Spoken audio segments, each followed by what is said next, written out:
Bonsoir Jean-Luc Coitalem, merci pour votre venue à la librairie Dialogue. Vous venez aujourd'hui nous présenter votre dernier ouvrage, Mes pas vont ailleurs, un essai dans lequel vous rendez un très bel hommage à Victor Ségalen. Alors pour commencer, est-ce que vous pourriez nous présenter Victor Ségalen en quelques mots?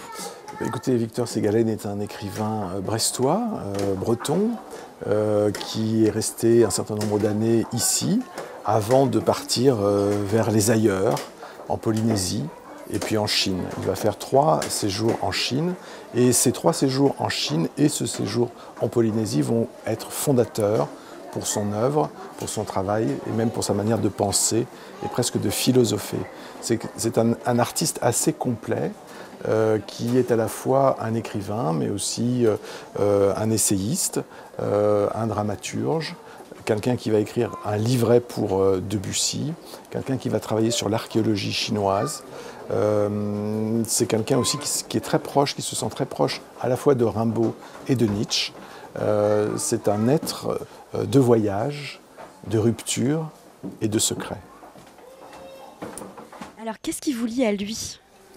Je ne sais pas exactement ce qui me lie à lui, mais nous avons des coïncidences. Moi-même, je suis d'une famille brestoise, d'une famille d'officiers.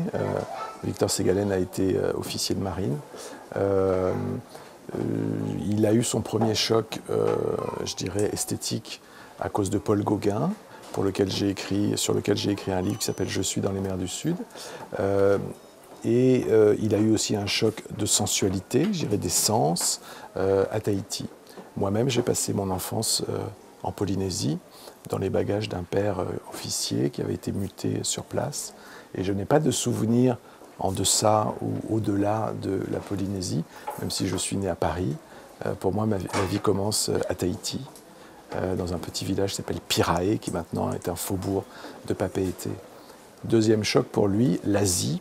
Et dans ma famille d'officiers, mon grand-père paternel a été officier d'infanterie coloniale et était en poste à Saïgon. Et il y a eu chez moi une sorte de rêverie autour de ce personnage de mon grand-père, du grand-père, que je n'ai pas connu parce qu'il est mort en 1944, pendant la guerre. Et comme toutes les choses que vous ne connaissez pas ou qui ont disparu, vous tournez, inventez, brodez autour. Et d'une certaine façon, comme Victor Ségalen, mes deux chocs sont la Polynésie et l'Asie. Alors certes, Ségalen, c'est la Chine, et moi, si j'ose dire, l'Indochine. Mais en tout cas, ces deux parties du monde ont été importantes pour lui et l'ont été aussi finalement pour moi. L'œuvre de Gauguin, évidemment, est au centre de cela. Je me suis aussi intéressé à Ségalen à cause de Gauguin. Et si je remonte encore plus loin, je peux dire que je me suis intéressé à Ségalen à cause de Gauguin, puisque Ségalen est le premier à arriver à Ivaoa, aux îles Marquises, et à ramasser, à rapporter un certain nombre d'objets, des toiles, des sculptures, des papiers. Alors l'écriture de cet essai biographique a-t-elle modifié votre rapport à Ségalen? Oui, c'est-à-dire que maintenant j'en ai un peu assez de lui. C'est comme une vieille histoire d'amour dont je n'arrive pas à me défaire. Et en même temps, c'est quelqu'un qui m'est devenu plus proche encore qu'il ne l'a été.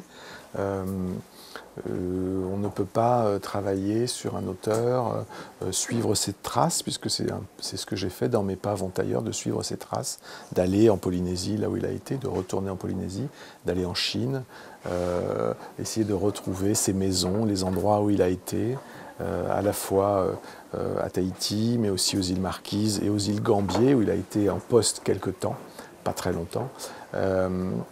Donc, à un moment donné, cette quête d'un écrivain, d'un personnage, devient un peu votre vie, d'une certaine façon, parce que ça s'étale dans le temps.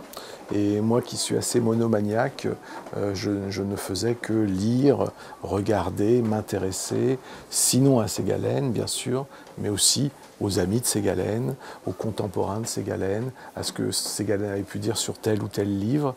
Et il m'est arrivé de lire des livres qu'il avait commentés, par exemple, dans sa correspondance. L'écrivain m'intéresse, évidemment, même si c'est un écrivain assez difficile à lire. Mais l'homme aussi m'intéresse. Je trouve que c'est un être extrêmement complexe, qui cache beaucoup de choses. Il faut savoir qu'une partie de sa correspondance a été détruite, que son journal a été détruit, qu'il a toujours eu une sorte de jardin intérieur, de chambre porcelaine, comme il dit en parlant de son bureau, dans lequel il essayait de travailler et d'aller vers lui-même. Et à travers sa correspondance, parce que la correspondance a été publiée maintenant il y a une dizaine d'années chez Fayard en 2 tomes, à travers sa correspondance, qui n'est pas censée, ne devait pas être censée être publiée, on découvre toutes les facettes de cet homme qui, encore une fois, a une grande part de mystère, de secret, et c'est quelqu'un qui se cache. Hein. Et moi j'aimais beaucoup qu'un auteur, un homme, un écrivain se cache et qu'il ait une part de non-dit.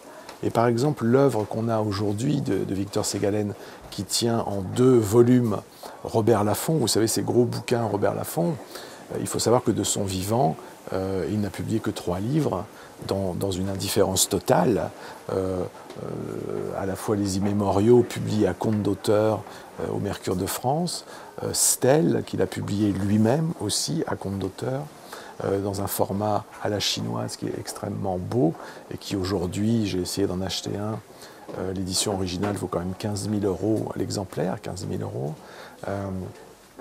Et puis un 3e texte qui s'appelle Peinture, qui a été publié en 1916, en 1916 au moment où Verdun, la bataille de Verdun, faisait des dizaines de milliers de morts. Donc son œuvre de son vivant est passée totalement inaperçue. Elle n'existait pas, en fait. Même si, autour de lui, il était entouré par un certain nombre d'artistes, d'écrivains, de penseurs, de peintres, et qu'on savait que ce garçon écrivait. Mais toute son œuvre sera posthume, hein, grâce au travail de sa fille et de sa petite-fille. Toute son œuvre sera posthume, et aujourd'hui, elle fait autorité dans sa catégorie. Il meurt très jeune, je pense qu'il aurait eu un peu plus de temps, il aurait publié son travail, mais comme vous le savez, il meurt à 41 ans, dans des circonstances assez mystérieuses, dans la forêt du Huelgoat. On ne sait pas encore, aujourd'hui même, si c'est un suicide maquillé, ou un accident un peu bêta, mais tous les accidents sont bêta. Alors si vous deviez recommander la lecture d'un de ces livres à une personne qui n'a jamais lu Ségalen, quel titre est-ce que vous recommanderiez? J'imagine qu'à Brest, tous les Brestois ont lu Ségalen, voire relu Ségalen, de par déjà la présence de l'université Victor Ségalen. Alors je sais qu'ici on dit Victor Ségalin, mais Ségalen a demandé lui-même à ce qu'on dise Ségalen. Donc je me plie à son désir. Je crois qu'il y a 3 livres qui sont peut-être les plus faciles à lire, dans une œuvre qui reste difficile, mais comme toute chose difficile, une fois qu'elle est vaincue, elle apporte plus de plaisir. Les Stèles, ce recueil de poèmes, René Leys, qui est une sorte de roman qui se passe dans la cité interdite, puisque vous savez que Victor Ségalen a rencontré un jeune homme qui s'appelait Maurice Roy en 1912, si je ne dis pas de bêtises, ou 10, je ne sais plus. Et Maurice Roy lui a révélé qu'il avait accès à la cité interdite, là où se trouvait l'empereur de Chine. Et il avait accès à cette cité interdite parce qu'il était l'amant de l'impératrice, parce qu'il était chef de la police secrète. Victor Ségalen va être fasciné par cette rencontre d'un Européen, Maurice Roy, qui parle suffisamment chinois, qui se costume en chinois, si j'ose dire, et qui a accès au cœur de l'Empire, qui est interdit aux êtres humains normaux. Et à partir de cette histoire, il va écrire René Leys. Maurice Roy, René Leys. Maurice Roy, le vrai personnage, et René Leys, le personnage de fiction. Et le 3e texte, qui est un très très beau texte, qui est inachevé, qui s'appelle Tibet, et qui est une sorte d'hymne au Tibet, ce pays et cette montagne mythique à laquelle Victor Ségalen va essayer d'accéder par 2 fois sans y réussir. Et là, c'est un grand poème, comme il dit, d'effort et d'escalade pour essayer d'attraper ce Tibet, à la fois physiquement et métaphoriquement. Le Tibet représentant pour lui l'inaccessible.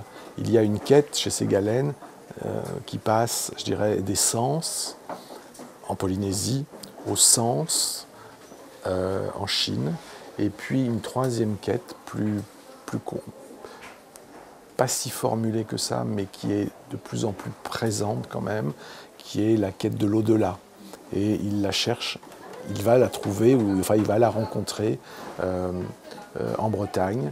Et à la fin de sa vie, dans la correspondance, il a un discours qui est quand même très mystique. Et Hélène Hilpert, cette femme qu'il rencontre, qui va être sa maîtresse potentielle, est très chrétienne et l'emmène un peu vers un chemin, alors peut-être pas catholique, mais un chemin spirituel, vers l'au-delà, vers une autre solution possible, après avoir épuisé les sens et le sens. Alors Victor Ségalen, c'est aussi un grand explorateur. En quoi est-il un explorateur hors du commun ?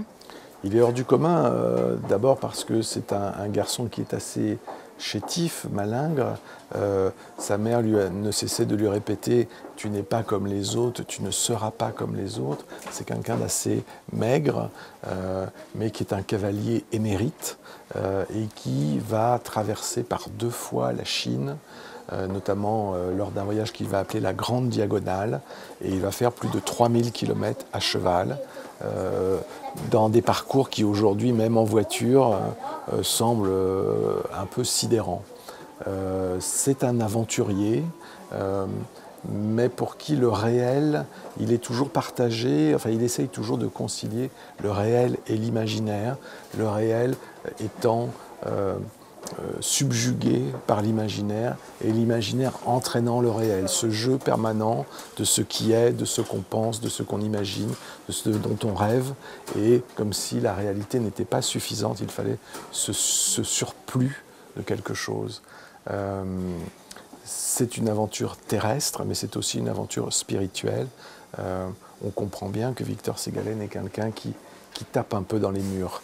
Il essaye de trouver, comme il dit à la fin dans sa correspondance, même s'il dit « mais pas vont ailleurs », j'ai repris une de ses phrases pour donner ça en titre du livre, on sent bien qu'il cherche une porte d'ouverture. Il est dans une sorte de labyrinthe où il faut trouver un arrière-monde. Hein. Et cet arrière-monde, il peut prendre, selon les lectures que l'on a, quelque chose de très fluide ou au contraire quelque chose de très pensé.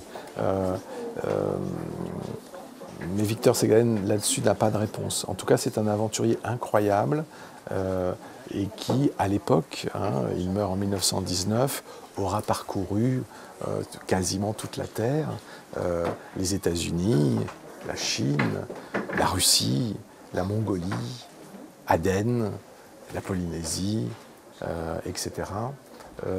À une époque où tout ça prend énormément de temps. Il voyage en train, il voyage en bateau, mais aussi il fait beaucoup de cheval, beaucoup d'équitation. Et ses parcours sont vraiment titanesques.